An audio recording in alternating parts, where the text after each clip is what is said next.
William Hill Vegas sponsors Joshua vs. White on Sky Sports Box Office.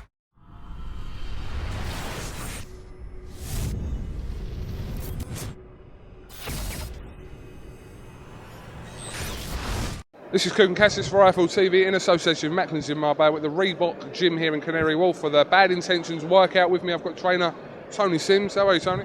Yeah, I'm all good, Kugan. Thanks, mate. Talk about Kevin Mitchell first.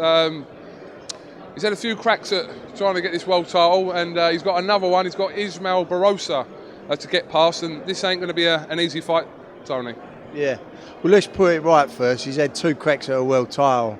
He's had cracks at Ricky Burns' WBO, and he's had a crack at Linares' WBC. The Castidas fight was an interim, and this is an interim, so they're not world title fights. To me, they're like final eliminators for world titles. They're not genuine world title. So he's had 2 world title cracks. All right, thanks for clearing that up. I only meant that it's sort of, you know, the paths he's had. I know the interim title was for the Castidas fight years ago, but he's on the path anyway towards another world title shot. But how difficult opponent is ISMAEL Barroso? Yeah, Barroso's he's a big puncher. You know, he's had 18 wins, 17 by KO, and he's a southpaw as well, so he's a dangerous fighter. You know, he was supposed to fight Derry Matthews. Well, all this year that fight was supposed to have been going on. I know he didn't get his visa at first. And Derry's vacated and because he's going to fight Terry Flanagan, so the opportunity come up for Kevin to fight Barroso. You know, and the winner fights Anthony Crolla within 90 days. So, like, you know, it's a big fight for Kevin to win. You know, he wants another crack at the world title, and this can be his route to it. But it's a difficult fight. You know, he's in with a big hitter, and as I say, he's a southpaw, so he'd be a difficult opponent. Obviously, we know that if he comes through this, there is that Anthony Crolla fight, and that's got to give him great incentive going into this fight on Saturday. Yeah, sure. As we say, you know, it's a big fight. He's got to win this fight, you know, and then go on to the big Crolla fight. It's it's a big fight for Crolla and Mitchell. You know, it's a fight that the British public would like to see. They're both nice people. You know, I've got a lot of time for Anthony Crolla. You know, and he won the world title in style against Perez a couple of weeks back.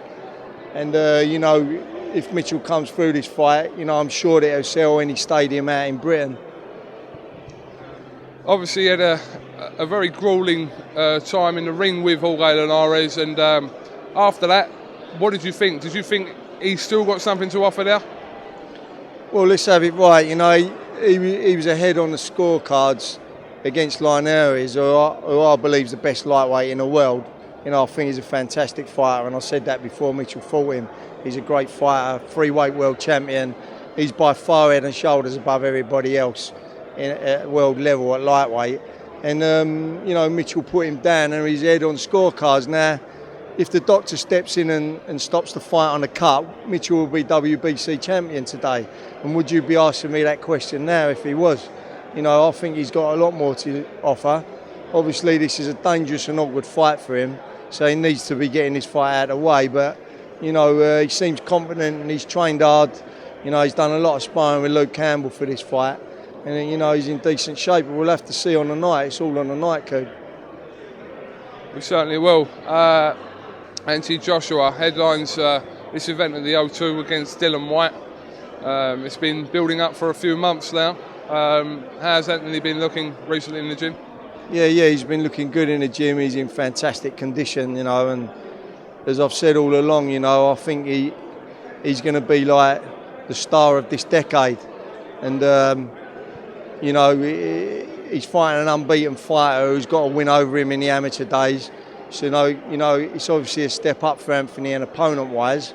And he's got to show how special we all think he's going to be, you know, and I'm sure he will show that on a Saturday night. Obviously, we saw Tyson Fury a week and a half ago become unified heavyweight champion.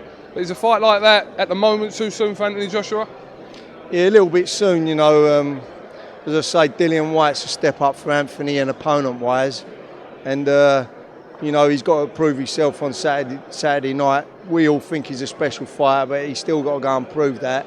And, you know, we'll look at the next opponent after this fight. It'll be in the new year, obviously, and we'll just go go from there. You know, obviously he's en route to fight Tyson Fury at some stage, but if we're looking at any time, it'll probably be late in 2016, providing he keeps winning. Have you got any other fighters on this bill? You ain't, have you? Yeah, I've got Ted Cheeseman doing a 4-rounder, and I've got Martin J. Ward in a 6-rounder on the bill. Oh, so you got four fighters. Busy night for you then, Mr. Sims. Busy night, yeah, in the capital at the O2. We love the O2. It's a great arena, and as we all know, it sold out a few weeks ago as well, so it's going to be a great night of boxing. Certainly will. Tony Sims, thanks for talking to IFL TV, and we'll catch up with you soon. Pleasure, Coogan. Thanks, mate. Cheers, son.